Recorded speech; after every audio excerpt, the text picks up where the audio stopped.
গতকাল নির্বাচনী ইস্তেহার প্রকাশের অনুষ্ঠান থেকেই মুখ্যমন্ত্রী মমতা বন্দ্যোপাধ্যায় দুয়ারে চিকিৎসা দুয়ারে স্বাস্থ্য প্রকল্পের ঘোষণা করেছেন। পৌঁছে গিয়েছে দুয়ারে বোমা প্রকল্প, কটাক্ষ করেছে বিজেপি। এবার আমরা দুয়ারে চিকিৎসা করব। আগে যেমন দুয়ারে সরকার করছে, ওগুলো তো যেমন চলছে চলবেই, সেই কাজগুলো যারা করছিল তাদের সব তুলে নিয়ে গেছে যাতে করতে না পারে ভোটের আগে। ও কাজ তো হবেই। দুয়ারে প্রতি বছর প্রতি ব্লকে প্রতি টাউনে দুয়ারে ক্যাম্প হবে, দুয়ারে স্বাস্থ্য, শিক্ষা, দুয়ারে স্বাস্থ্য, এসব অনেক কিছুই লিখছে, কিন্তু আমরা বিগত বছরগুলোতে দেখেছি দুয়ারে বোমা পৌঁছেছে, দুয়ারে রোহিঙ্গা পৌঁছেছে, দুয়ারে জঙ্গি পৌঁছেছে।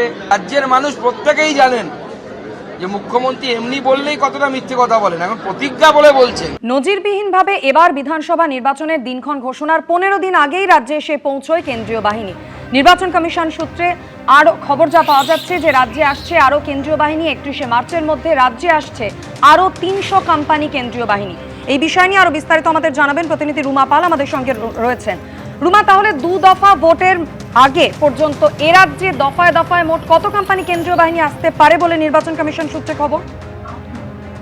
দেখো, জানিয়ে রাখি যে ভোটের অনেক আগেই কিন্তু এই কেন্দ্রীয় বাহিনী চলে আসছে। যেটা জানিয়ে রাখি 17ই এপ্রিলের মধ্যে কিন্তু 1920 কোম্পানি কেন্দ্রীয় বাহিনী চলে আসছে। সেখানে 31শে মার্চের মধ্যে 300 কোম্পানি কেন্দ্রীয় বাহিনী আসছে। এবং এই রাজ্যে কিন্তু 1 মার্চ এবং 10ই মার্চের মধ্যে কিন্তু এসে গেছিল 480 কোম্পানি কেন্দ্রীয় বাহিনী। এবং সব থেকে বড় বিষয় হচ্ছে, যেহেতু 1920 কোম্পানি থাকবে একদম এপ্রিল মাসের 17 এপ্রিল পর্যন্ত, সেখানে 31শে মার্চের মধ্যে এসে যাচ্ছে 300 কোম্পানি কেন্দ্রীয় বাহিনী। এবং তারপরে 31শে মার্চের সঙ্গে সঙ্গে যেমন 31শে মার্চে 300 কোম্পানি কেন্দ্রীয় বাহিনী আসছে, সেরকমই আসছে কিন্তু 10ই এপ্রিলের মধ্যে আরো 300 কোম্পানি, 13ই এপ্রিলের মধ্যে আরো আসছে 277 কোম্পানি কেন্দ্রীয় বাহিনী, 17ই এপ্রিলের মধ্যে আসছে 743 কোম্পানি কেন্দ্রীয় বাহিনী। অর্থাৎ 1920 কোম্পানি কিন্তু একদম 17ই এপ্রিলের মধ্যে। এবং কমিশন কি জানিয়েছে, এই রাজ্যে কিন্তু 2400 কোম্পানি কেন্দ্রীয় বাহিনী, অর্থাৎ প্রায় 2500-এর মতো কেন্দ্রীয় বাহিনী থাকছে। সেটা কিন্তু প্রথম দফাতেও থাকবে এবং দ্বিতীয় দফাতেই থাকবে। যখন এই রাজ্যে ভোট আছে তখন কিন্তু অন্য রাজ্যে যে বিধানসভা ভোট হচ্ছে সেটা শেষ হয়ে যাচ্ছে। এবং বিধানসভা ভোটে যেখানে অসম থেকেও আসছে, অন্য জায়গায় মণিপুরে নেই কিন্তু মণিপুর থেকেও আসছে, অন্য জায়গা থেকেও সমস্ত বাহিনী আসছে। অর্থাৎ একদম যে ইলেকশন শুরু হচ্ছে তার অনেক আগে, প্রায় 1 সপ্তাহ আগে পর্যন্ত পুরো 1920 কোম্পানি, এবং তারপরে প্রতি দফায় কিন্তু থাকছে 2500 করে কোম্পানি কেন্দ্রীয় বাহিনী। অর্থাৎ আটো করে একদম নিশ্ছিদ্র নিরাপত্তা দিয়ে কিন্তু নির্বাচন কমিশন এই ভোট করাতে চাইছে। আরো একটা বিষয় বলে দিই যে এই কেন্দ্রীয় বাহিনী নিয়ে একাধিক অভিযোগ থাকে এবং বিভিন্ন ঘটনা ঘটার যে রিসেন্ট যেটা সম্প্রতি যে ঘটনা ঘটেছে, সেক্ষেত্রে বিরোধীরা বক্তব্য ছিল যে এই কেন্দ্রীয় বাহিনীকে ব্যবহার করা হচ্ছে না। কেন্দ্রীয় বাহিনীকে যাতে সঠিকভাবে ব্যবহার করা হয়, সঠিকভাবে রুট মার্চ এখন এই মুহূর্তে চলছে, কনফিডেন্স বিল্ড আপ চলছে, এবং কেন্দ্রীয় বাহিনী যাতে সঠিকভাবে কাজ করে সেটা দিয়ে বারবার কিন্তু সেই নির্দেশই যাচ্ছে। এবং এর সাথে এটাও ঠিক যে কেন্দ্রীয় বাহিনী যাতে কোনো আতিথ্যতা না গ্রহণ করে। এর আগে আমরা দেখেছি অনেক ভোটের সময় দেখা গেছে কেন্দ্রীয় বাহিনী নিয়ে অনেক অভিযোগ আসছে, সেক্ষেত্রে কেন্দ্রীয় বাহিনীর ক্ষেত্রেও কিন্তু বলা হয়েছে কমিশনের তরফ থেকে তারা যেন কারোর কোনো আতিথ্যতা গ্রহণ না করে। তাহলে যদি এরকম মনে হয় যে কমিশনের যে কেন্দ্রীয় বাহিনী কোনো অফিসার যে এই ধরনের ঘটনা ঘটিয়েছেন বা তারা কিন্তু কাজে ফাঁকি দিয়েছেন বা আতিথেয়তা গ্রহণ করেছেন, তাদের ক্ষেত্রেও কিন্তু কড়া পদক্ষেপ নিতে চলেছে বা নিয়েছে কমিশন। ধন্যবাদ রুমা।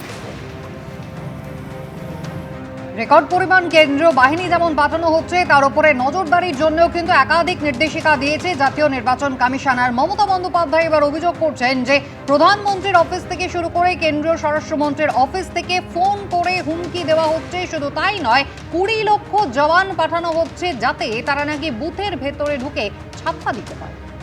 ভারত সরকার অমিত শাহর অফিস, নরেন্দ্র মোদীর অফিস ফোন করে যাকে পাচ্ছে থ্রেট করছে, আর বলছে এখানে 20 লক্ষ জওয়ান পাঠাও, তারা নাকি ভোটের ভেতরে গিয়ে ছাপ্পা দেবে।